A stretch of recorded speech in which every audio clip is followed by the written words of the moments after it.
Bitcoin has had a rocky week to say the least. At its lowest point, the cryptocurrency dipped to $9,200 before a rising green candle sent it scurrying back into the safety of five figures. That candle was sparked by the release of $100 million worth of Tether surrogate US dollars and was followed by another $100 million issued for the next 3 days in a row. Tethers are propping up the Bitcoin market right now, but what happens when the music stops? Should regulators wade in or Tether shut up shop? The loss of fresh capital could be cataclysmic. Also read, while Tether critics grow more vocal, belief in the 1-1 tightrope remains. The Bitcoin community have decidedly mixed feelings on Tether. On the one hand, this ersatz fiat currency is instrumental in shoring up prices. But if that supply line were to be cut off, the crypto markets would be starved of new money, while Bitfinex, which controls Tether, is in charge of issuing these dollar peg tokens. Other exchanges are also reliant on them, including Kraken and Bittrex. What happens to Tether affects everyone. The amount of new bitcoins created each day is worth approximately $18 million.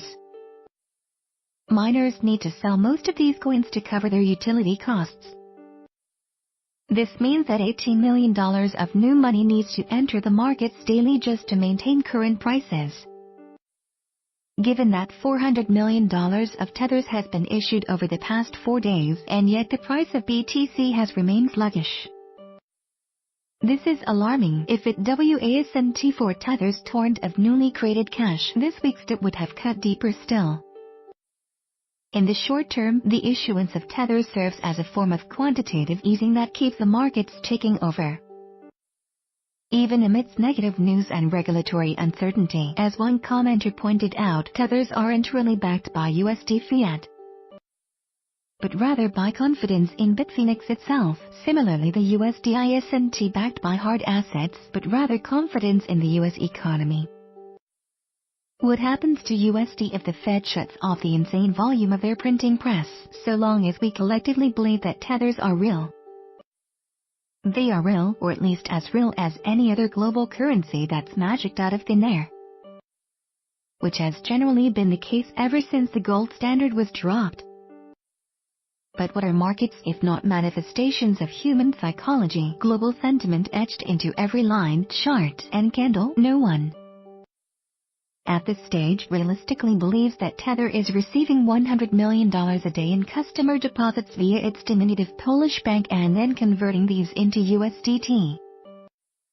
That just ain't happening. In folklore, a changeling was a child that fairies were reputed to leave in cradles after snatching the human baby. It looked like the cradle's original inhabitant on first glance, only to prove to be anything but. If the fairies performed the old switcheroo, unexplained diseases, disorders, and failed crops were sure to follow. Tether is valued like a real dollar and works like a real dollar, at least until the time comes to cash out. In the past month alone, over $1 billion of Tethers have been issued. If Tether doesn't hold a corresponding amount in its bank, the whole house of cards could come tumbling down, destroyed by a changeling swaddled in the mantle of the US dollar. Do you think the volume of Tethers entering the market is cause for concern? Let us know in the comments section below. Images courtesy of Shutterstock and Wikipedia. Need to know the price of Bitcoin? Check this chart.